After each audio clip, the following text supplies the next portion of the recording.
بسم اللہ الرحمن الرحیم۔ شروع کرتا ہوں اللہ کے نام سے۔ اس ویڈیو میں آج ہم آپ کو آپ صلی اللہ علیہ وسلم کی 10 نصیحتیں بتائیں گے۔ بہت فائدہ ہوگا انشاءاللہ، اینڈ تک دیکھیے ویڈیو کو۔ حضرت معاذ بن جبل رضی اللہ عنہ فرماتے ہیں، حضور اکرم صلی اللہ علیہ وسلم نے مجھے 10 باتوں کی نصیحت فرمائی۔ آپ صلی اللہ علیہ وسلم نے پہلی نصیحت یہ بیان فرمائی کہ اللہ تعالیٰ کے ساتھ کسی چیز کو شریک نہ بنانا، چاہے تجھے اس کا بدلے میں قتل کر دیا جائے۔ آپ صلی اللہ علیہ وسلم نے دوسری نصیحت یہ فرمائی کہ والدین کی نافرمانی نہ کرو۔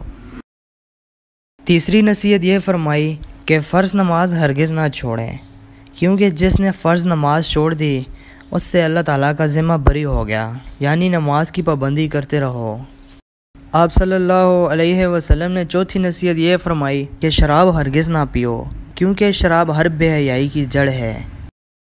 آپ صلی اللہ علیہ وسلم نے پانچویں نصیحت یہ بیان فرمائی، کوئی گناہ نہ کرو، کیونکہ گناہ کی وجہ سے اللہ تعالیٰ ناراض ہو جاتے ہیں۔ جو شخص اللہ تعالیٰ کی ناراضگی سے بچتا ہے اور گناہ سے بھی پرہیز کرتا ہے تو اسے اللہ تعالیٰ کی رضا اور خوشنودی حاصل ہوتی ہے۔ چھٹی نصیحت یہ ارشاد فرمائی کہ جہاد کے معاملے میں پیچھے مت ہٹنا، اور جب جہاد میں شریک ہو جاؤ اور تمہارے ساتھ والے مجاہدین شہید ہو جائیں تو گھبرا کر بھاگنا مت، ایسی صورت میں بھاگنا گناہ کبیرہ ہے۔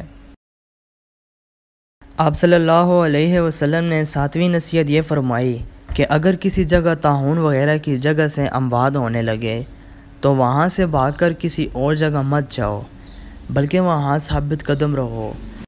آپ صلی اللہ علیہ وسلم نے آٹھویں نصیحت یہ فرمائی کہ اپنے حلال طیب مال کو کنجوسی کے ساتھ بچا کر مت رکھو، بلکہ اپنے گھر والوں بال بچوں پر خرچ کرو۔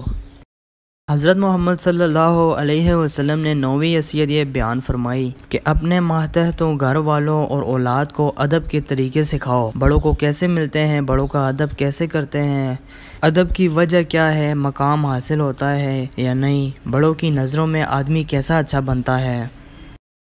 10ویں نصیحت یہ ارشاد فرمائی کہ اپنی بیوی بچوں کو اللہ تعالیٰ کے احکام اور فرائض سے ڈراؤ، انہیں اس بات کی ترغیب دو کہ وہ نماز پڑھیں، زکوٰۃ ادا کریں، عورت ہو تو اسے حقوق سے آگاہ کرو،